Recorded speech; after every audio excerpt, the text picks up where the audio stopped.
Halo semuanya, kembali lagi bersama saya di channel Imanime, sebuah channel yang akan membahas tentang semua hal unik yang ada di Sulawesi Selatan dan masih banyak lagi. Pada video kali ini, saya mau membahas tentang rumah angker yang ada di kota Palopo. Sebenarnya, ini adalah part kedua dari video saya yang sebelumnya, di mana saya juga membahas tentang pengalaman yang dialami oleh seorang teman ketika mengontrak sebuah rumah yang ada di kota Palopo. Dan ini adalah kelanjutan dari kisahnya. Buat teman-teman yang mau menonton part satunya, linknya saya taruh di deskripsi di bawah. Buat teman-teman yang mau langsung lanjut ke part 2, juga tidak masalah. Langsung tonton saja video ini.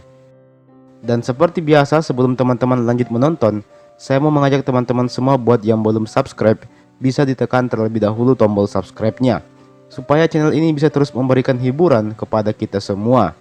Oke, kalau sudah, mari kita lanjut. Inilah dia kisah rumah angker di kota Palopo.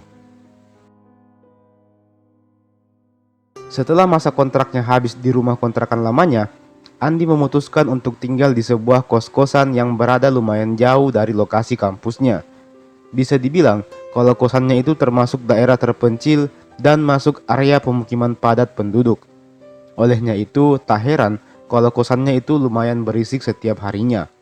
Karena tidak tahan dengan suasana kosannya yang kurang nyaman bagi dia, Andi pun memutuskan untuk mencari tempat tinggal lain. Setelah bertanya ke teman-temannya, mencari tahu ke sana sini, akhirnya Andi menemukan sebuah rumah yang bisa dia tempati mengontrak. Namun entah apa yang membuat Andi tidak pernah kapok.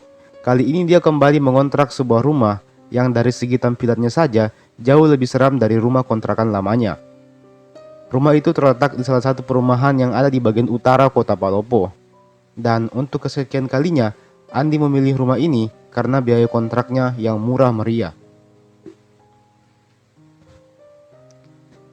Singkat cerita, Andi langsung membayar sejumlah uang kepada pemilik rumahnya.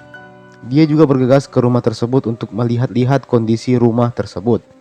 Sayang sekali, rumah itu tidak sebesar rumah kontrakannya sebelumnya.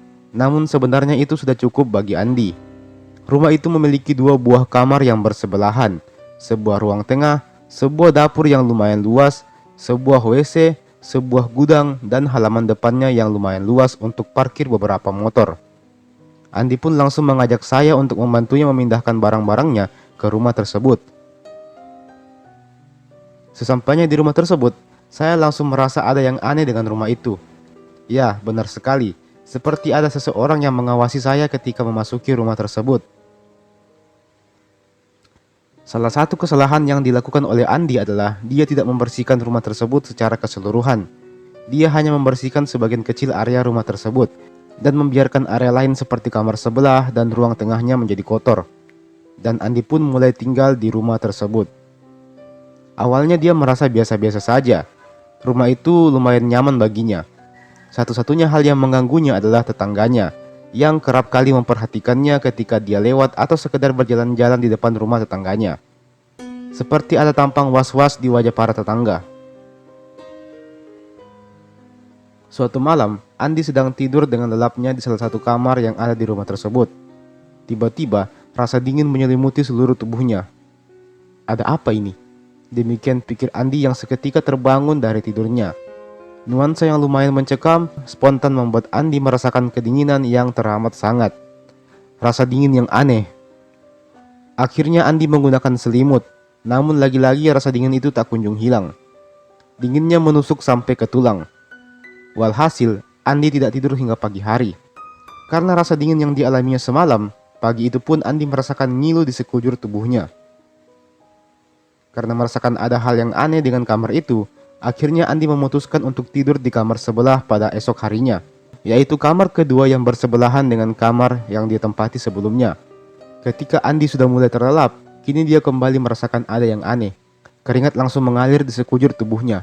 Dia merasakan panas yang teramat sangat. Lagi-lagi ada nuansa yang aneh yang dirasakan oleh Andi. Seperti ada seseorang yang mengawasinya. Namun, dia tidak tahu siapa itu. Rasa panas tetap menyelimuti tubuhnya. Keringatnya bercucuran seperti atlet sepak bola yang habis bermain penuh 90 menit. Benar-benar hawa panas yang aneh. Andi tak habis pikir.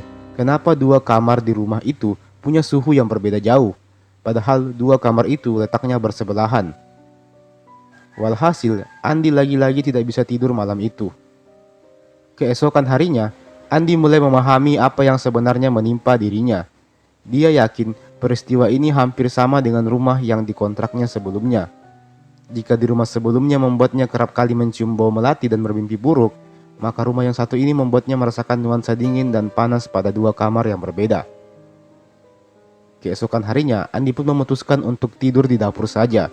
Selain karena dia tidak mau merasakan hawa panas dan dingin yang membuatnya tidak tidur selama 2 hari terakhir, juga karena dia mulai merasa tidak enak badan. Nampaknya, kedinginan dan kepanasan membuatnya mulai terkena gejala demam. Akhirnya malam itu Andi tidur di dapur. Tidur di dapur ternyata pilihan yang tepat. Andi tidak lagi merasa kedinginan ataupun kepanasan. Suhunya normal dan Andi bisa tidur. Meskipun tidak sampai benar-benar tidur, karena Andi melihat seperti ada seseorang di ruang tengah dan di sekitar dapur yang terus mengawasi dirinya. Makhluk apakah itu? Andi hanya bisa menyimpulkan bahwa itu adalah penjaga dari rumah yang ditinggalinya. Karena Andi memang sudah biasa mengalami kejadian-kejadian mistis seperti ini, Andi pun mulai berani dan menyesuaikan dengan keinginan penjaga rumah tersebut. Andi mulai mengerti kalau dua kamar itu dihuni oleh dua hantu yang berbeda. Olehnya itu, dia tidak boleh tidur di kamar tersebut. Sebagai gantinya, Andi hanya tidur di dapur yang sebenarnya lumayan luas untuk dia tempati tidur. Andi sendiri sudah merasa cukup dengan tidur di dapur, meskipun dia kerap kali mendapati ada sosok hantu lain yang mengawasi dirinya setiap dia tidur di malam hari. Meskipun Andi merasa mulai beradaptasi, tak ayal kejadian yang dialami tempo hari membuatnya demam dan sempat dirawat di rumah sakit selama beberapa hari. Setelah sembuh, Andi memutuskan untuk lanjut tinggal di rumah itu. Satu hal yang membuat Andi merasa tenang adalah karena dapur rumahnya bersebelahan langsung dengan tembok rumah tetangga di belakang rumahnya.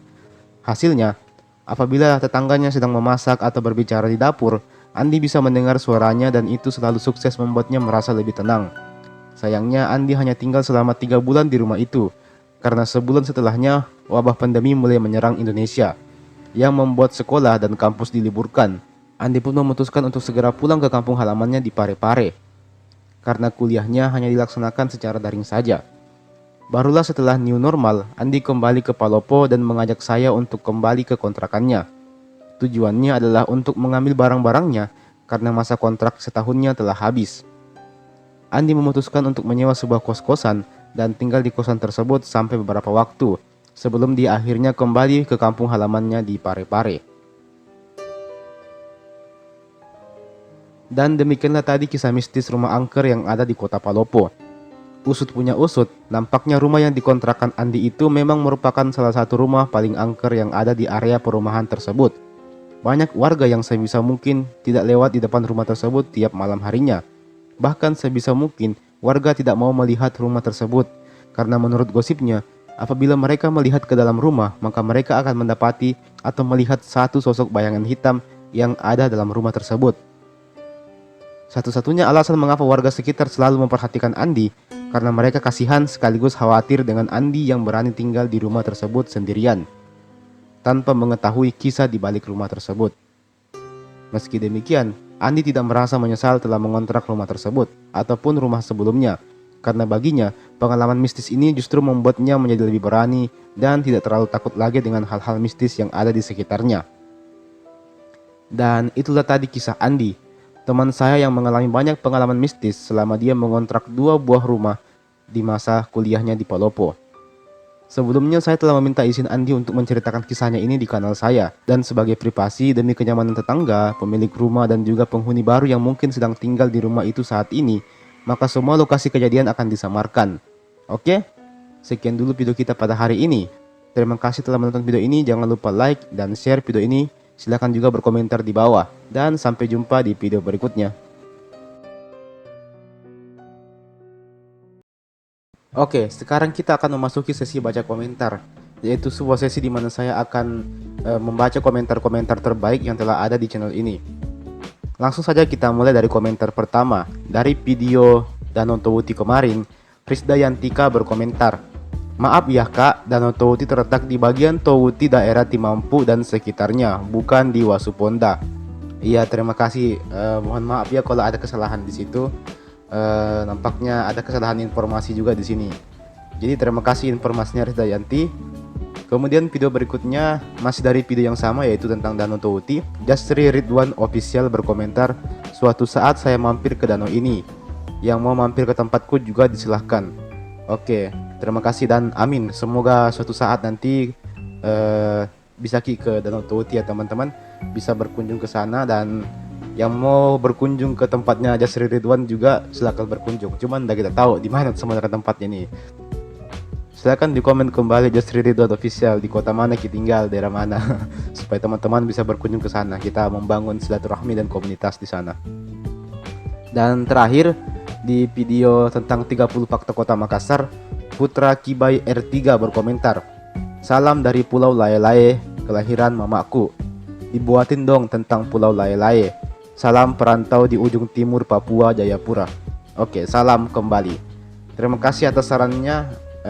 Mudah-mudahan kalau ada kesempatan, ada waktu, kita akan membahas tentang Pulau Lae-Lae, karena Pulau Lae-Lae juga lumayan unik sebenarnya teman-teman. Dan ya semoga semoga baik-baik di sana di perantauan Putra Kibai R3. Jangan lupa berkunjung kembali ke Sulawesi Selatan, kampung halamanmu. Oke teman-teman, saya rasa cukup sekian dulu sesi baca komentar. Apabila teman-teman ingin dibacakan komentarnya, gampang sekali, silahkan berkomentar di kolom komentar di bawah. Terserah mau di video mana, 3 komentar terbaik akan saya bacakan di video saya berikutnya. Oke, sampai jumpa di video berikutnya. Dadah.